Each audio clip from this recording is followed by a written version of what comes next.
Hi, everyone. Welcome to Tips and Tea with Linnea FNP.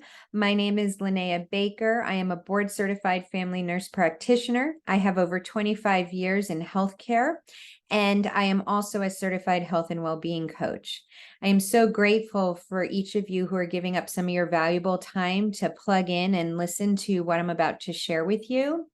I truly believe my passion and my purpose is presenting information in a way that's hopefully easier to understand for everyone, and to be able to give you tools to help make positive changes in your overall health and wellness. Today, I want to talk about what is the root cause of the chronic diseases in the United States that we deal with most. And I've mentioned this before, but let's go through a couple of statistics. In the United States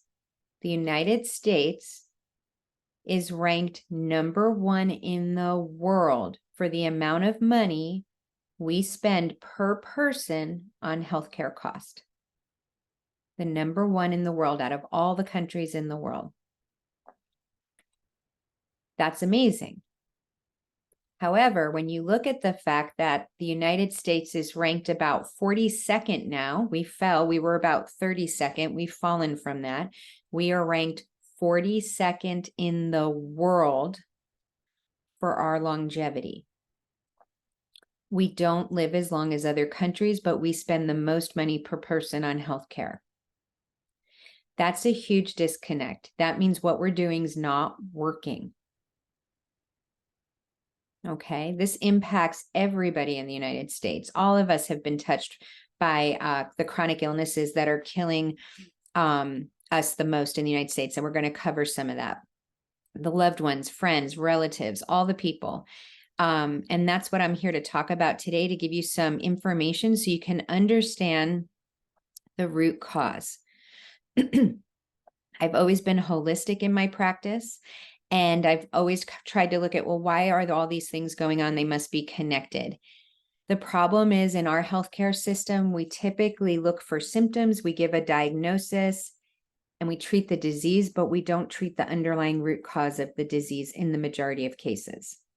I'm not pointing fingers or blaming anyone. This is the way our system has evolved. This is the training we all get in our medical programs, but something needs to give, because it's not working.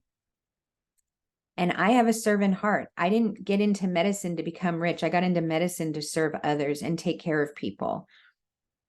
And now I'm in this space because I feel this is a platform where I can make a bigger impact on more people, to help give you tools and information so that you are given what you need to help yourselves get healthy, or maintain your health, or improve your health, or improve your quality of life. Okay. That's my passion and my purpose. And I hope I'm delivering it in a way that brings value to you. So the underlying root cause of the majority of the chronic illnesses that are plaguing the United States and they are in the top 10 list of diseases that or causes for death in the United States. We're going to cover that, but it is chronic inflammation. There's a lot of buzzwords out there right now, and inflammation is one of them. Okay, so I've talked about this before, but I want to cover it in a little bit different way today.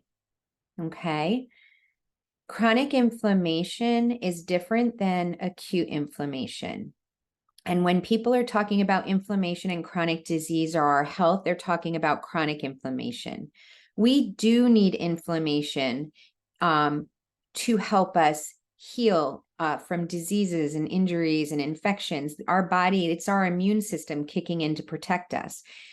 In an acute inflammation state, it comes in short term, like we have the flu or pneumonia or a sprained ankle. It helps protect us and heal us, and then we move on. However, there's a lot of things that we are exposed to, or that are triggering what's called chronic inflammation in our body. And that is an epidemic in our country. And that is the root cause of the chronic diseases we're dealing with. Inflammation is actually now termed, there's another term now being thrown around, and you may have heard of it. It's called inflammaging.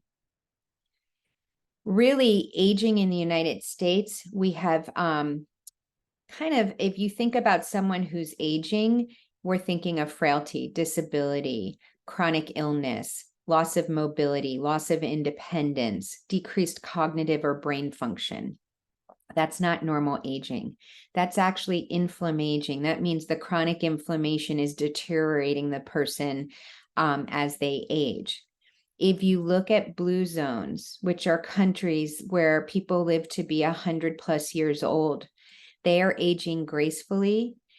They are aging with quality of life and health. And they don't have all the access and tools in the healthcare system that we have available to us. So there's some key things they're doing that we don't do in the United States that are negatively impacting our health. And that is why they have coined the term inflammaging. Okay. So I am working on getting certified. I'm finishing up my lifestyle medicine certification, and that kind of overlaps a lot of functional medicine type thoughts on how to take care of people and overall health and wellness and disease.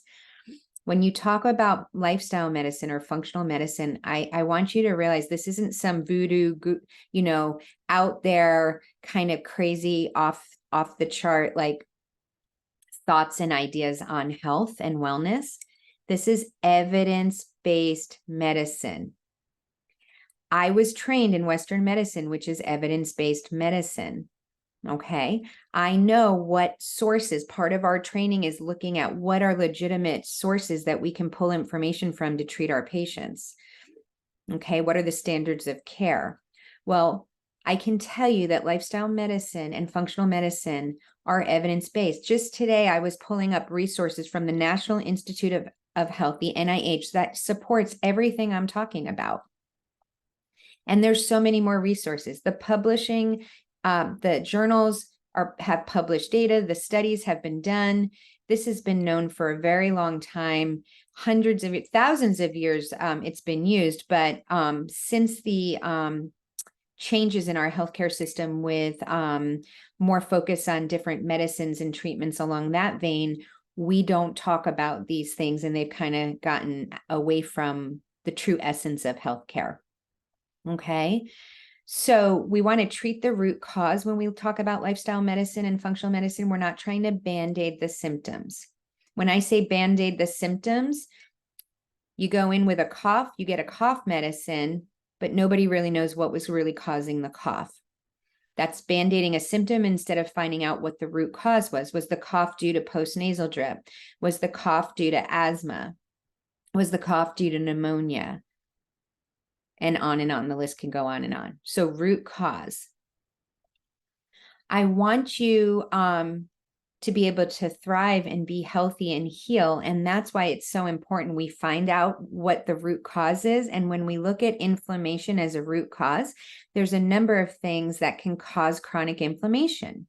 So what causes chronic inflammation? Well, toxins can cause chronic inflammation. That can come from the air we breathe, water, products we put on our skin, because those things are absorbed within 26 seconds into our body.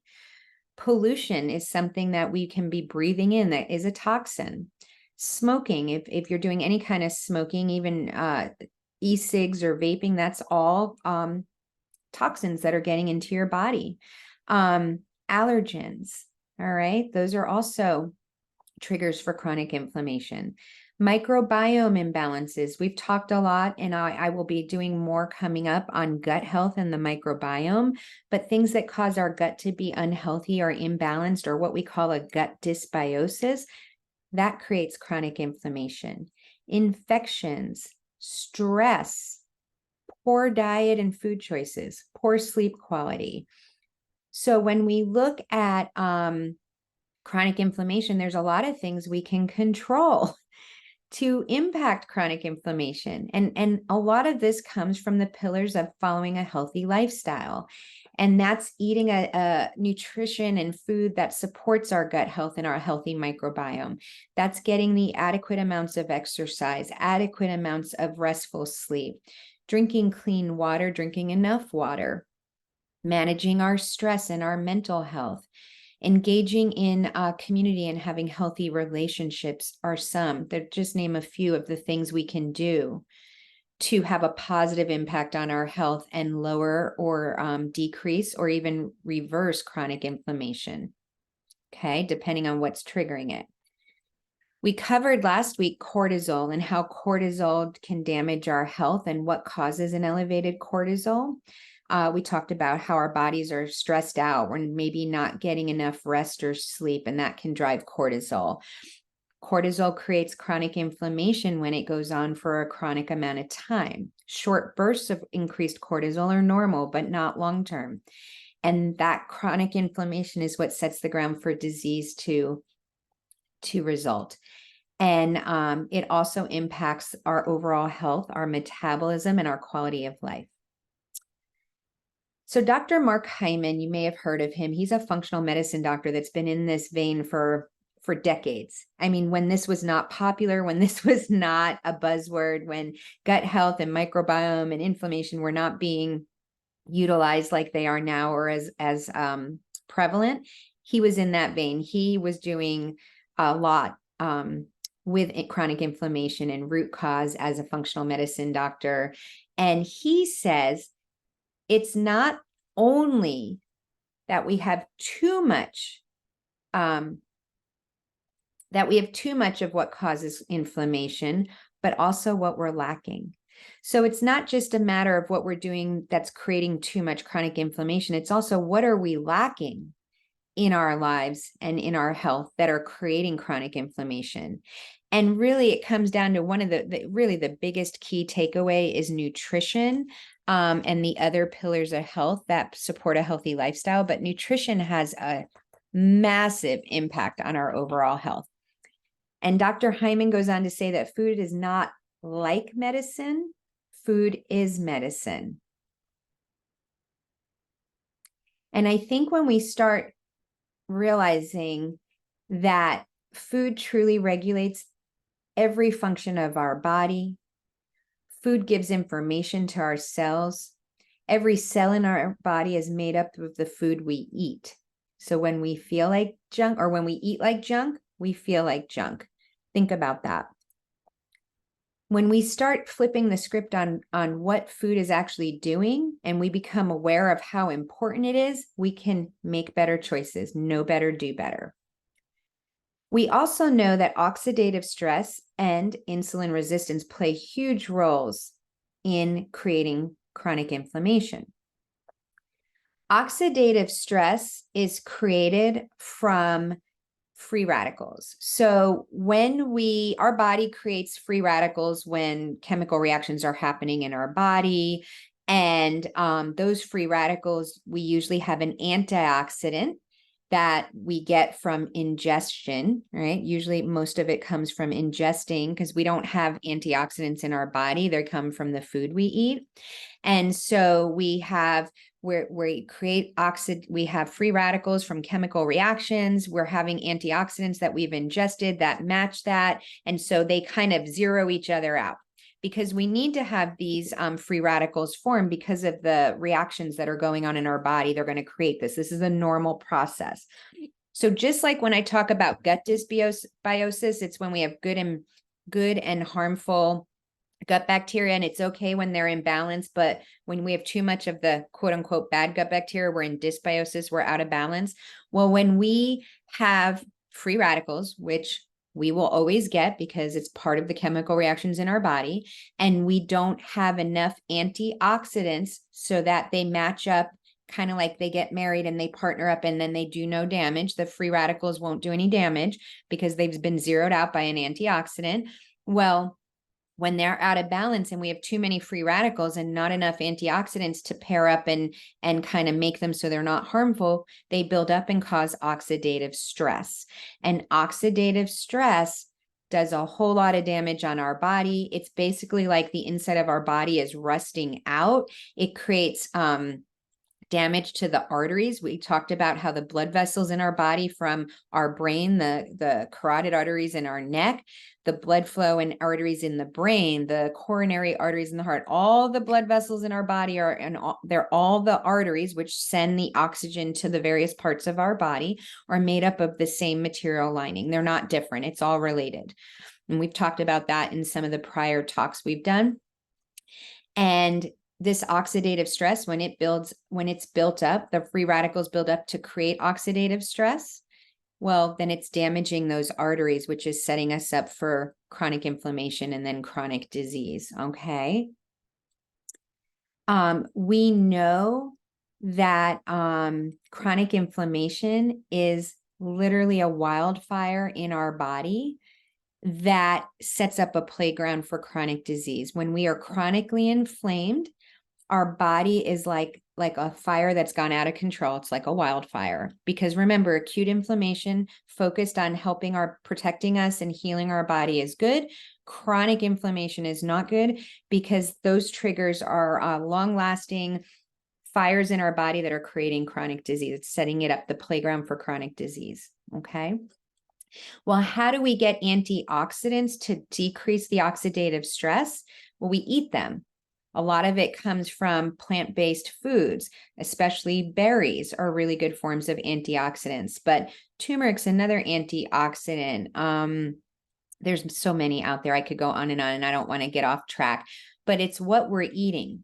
So when I tell you about 60% of the adult American diet is ultra processed on a daily basis, and it's 70 to 75% in kids and adolescents that they're eating ultra processed foods daily, that is devoid of nutrition. It is basically fake food. You cannot reproduce that in your kitchen. You can't make a Dorito or a Cheeto in your kitchen. It's made in a factory, and it's got so much stuff in it but it doesn't have nutrition. Okay. It doesn't have the antioxidants you need. So we need to get back to basics in how we fuel our body. All right. And we need to be eating the foods that are rich in antioxidants so that we can combat free radicals, so we can have an even number so that it doesn't get off balance where we create oxidative stress. Okay. Now, the other thing is we have to watch what's causing free radicals. And part of that, we're always going to have some of that because of the chemical reactions in our body, but we're trying to keep all of that in balance. And so one of the ways to keep it in balance is to make sure we're eating antioxidant rich foods such as berries. Plant-based foods are high in antioxidants and polyphenols that help combat that. Okay. The other thing, 93% of adults in the United States are metabolically unhealthy, guys. That's just mind-blowing. I would think it would be opposite that. I know it's not, because I see all of the things that are going on in health from being on the front lines in healthcare for so long, but 93% of US adults are metabolically unhealthy. 75% of people in the United States are overweight or obese. Okay. So that's one part of metabolic health is waist circumference, BMI. So the 25% of people who are considered thin, they have a BMI of less than 25%. Out of them, 2/3 of the thin or normal weight we consider based on measurements people are actually also metabolically unhealthy. So it's not always tied to weight. Weight is part of it, but you can be thin and be metabolically unhealthy. Because even though we're trying to look at your BMI percentage, your body mass index, and your waist circumference to see what your belly, quote, belly, and I say this with no judgment, trust me, I've been there and I've been working on this for several years now. And that's why I understand, and I'm in this space trying to help give you the tools that have worked for me and are in the research. But the belly fat, That's the fat called visceral fat around your organs. So we try to use a waist measurement and a body mass index percent number to gauge that. Okay. But you can have quote unquote a normal weight based on waist and body mass index percent and still be metabolically unhealthy because there's visceral fat in there that we just aren't seeing through the measurements we use. Means fat around the organs. Okay. So the 25% of people that are considered normal weight or have a normal waistline, 2/3 of that 25%, 2/3 of them are metabolically unhealthy. Okay. We know that the food we eat doesn't just impact our cholesterol and our blood sugar levels or blood glucose levels. It also impacts the arterial lining and elasticity. So the health of our arteries, just like we talked about before with oxidative stress. Okay.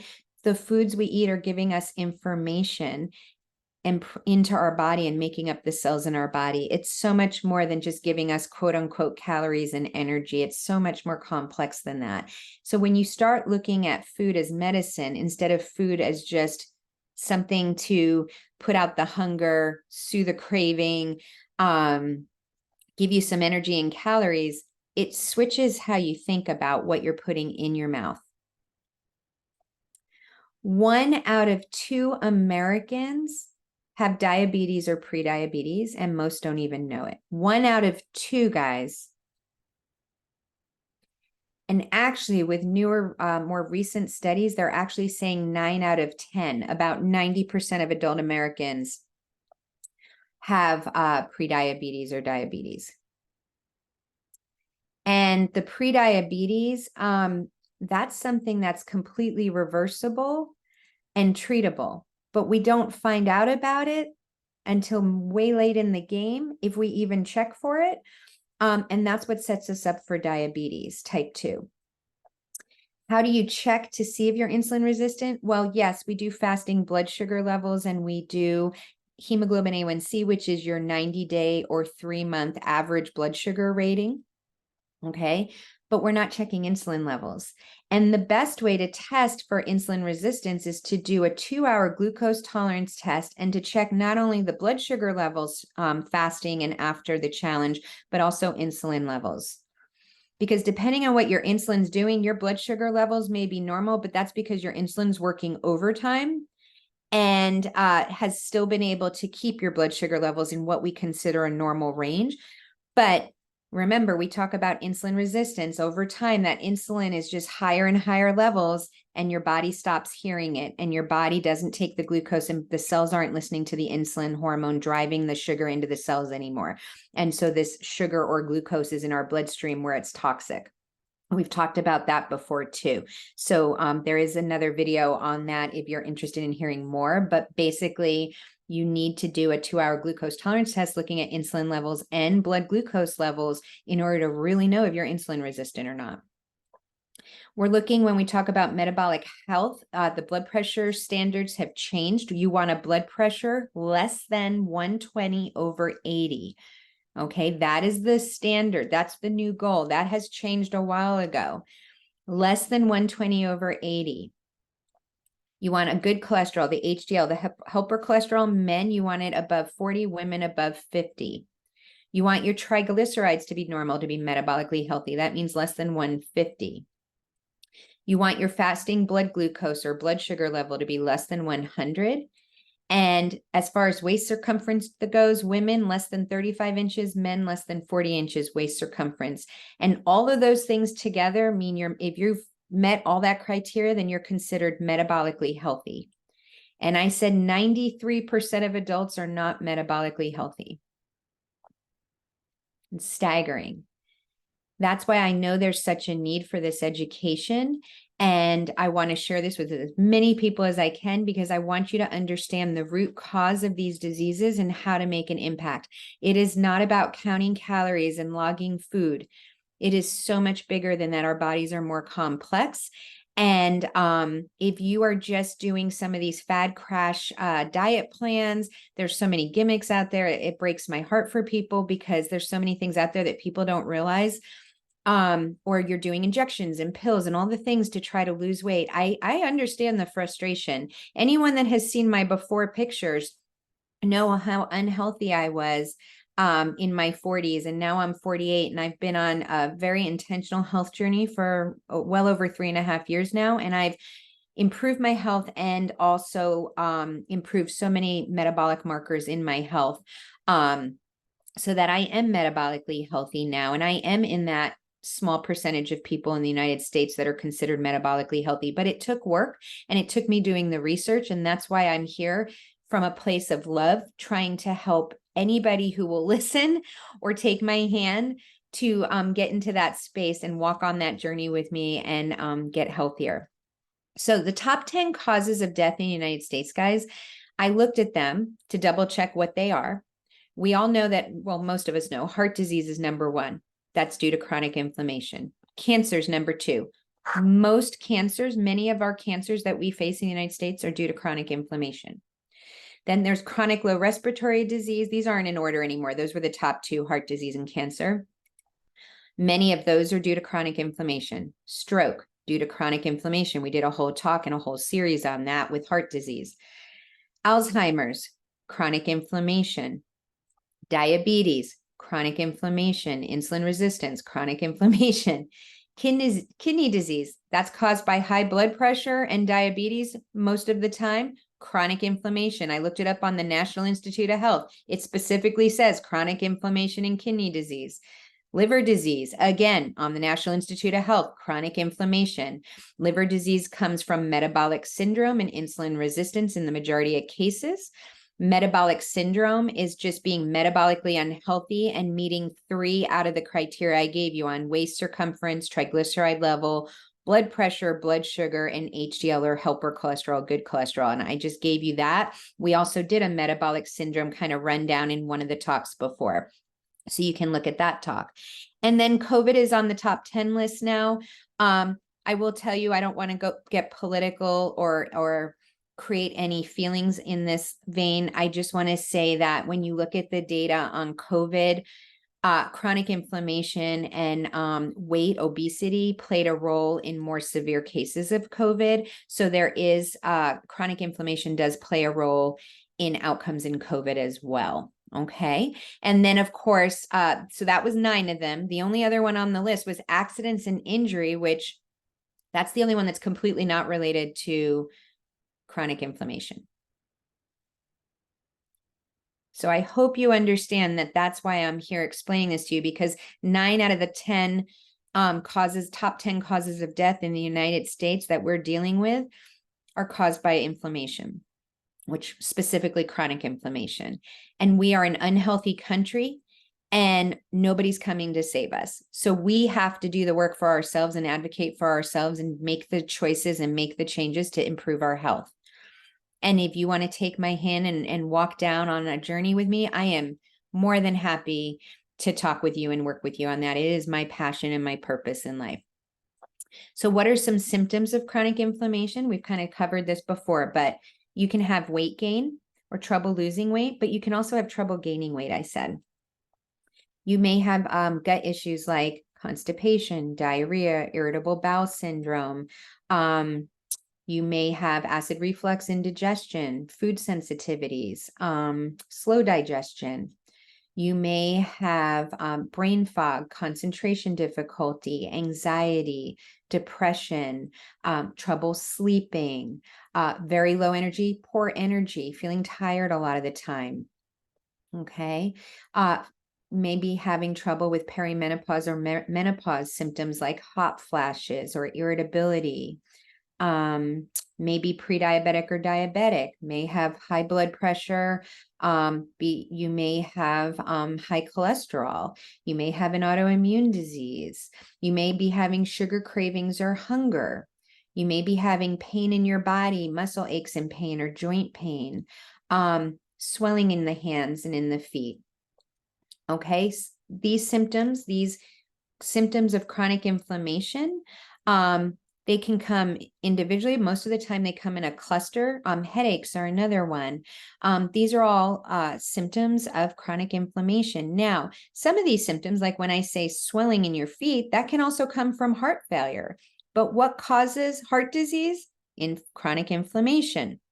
So at the end of it, chronic inflammation led to that, and now it's a function of heart failure and not being able to keep up with the demands that you need on your body, and basically fluid is going backwards in your body and kind of coming out of the blood vessels and sitting in your feet where you're dependent. Your feet are hanging down most of the day, so that's where the extra fluid circulates, because your heart's not able to keep up with the pumping of the demands. It's not as efficient, the muscle's not as efficient in pumping the blood forward and keeping up with the demands of the body. So there's obviously, autoimmune disease causes muscle aches and joint pains in a lot of people, but that's because of the chronic inflammation that's going on, okay? Because I've been there, I have an autoimmune disease.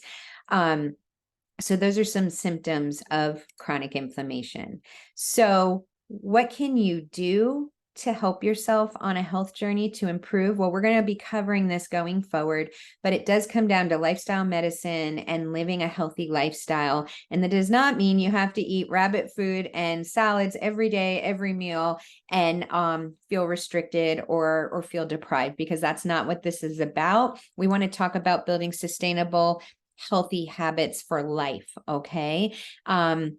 And I come from a holistic place where we're talking about all the things, but if I don't talk about nutrition and the gut, well, that's the command center of the body. And I'm not doing you any favors if we skip that, because you cannot out exercise your fork. I tried that for a long time. It doesn't work. My mission is to positively impact your health and wellness through education and coaching to create generational health and a health span that equals your lifespan. I truly believe this is my passion and my purpose. And that's why I feel so blessed that I get to be in this space sharing with you. And I am grateful for anybody who shows up and listens to the information I put out. So I wanted to give you a quick disclaimer, though. I am not your personal healthcare provider or specialist. So if you have a chronic illness, if you are followed by a physician, healthcare provider, or specialist, you're taking any kind of medications, please reach out to your personal healthcare provider or specialist for the best guidance for you individually, as they know you best. Okay, this is not to replace any guidance they've given you, because everybody's different and your healthcare provider or specialist knows you best. So definitely have conversations with them. You can also reach out to me if you're interested in finding out more. If you're wanting to do a health and wellness consult with me, or just kind of ask more questions, you can reach out to me by commenting below. You can private message me, or you can get me at my email, which is Linnea, LINNEA hyphen or dash Baker, BAKER, at live, LIV as in Victor, E.com. Please email me if you would so that we can talk a little bit. And just know that for action steps, guys, please share this, invite people to this space on my private Tips and Tea Facebook group so that they can listen in and hear this, because it's going to, you can see it in the studies, the statistics. People need to hear this because our country is so unhealthy. And I know you all know people that need to hear this because I want to help people. I want them to hear what they can do and how to understand what's going on with their health and their bodies.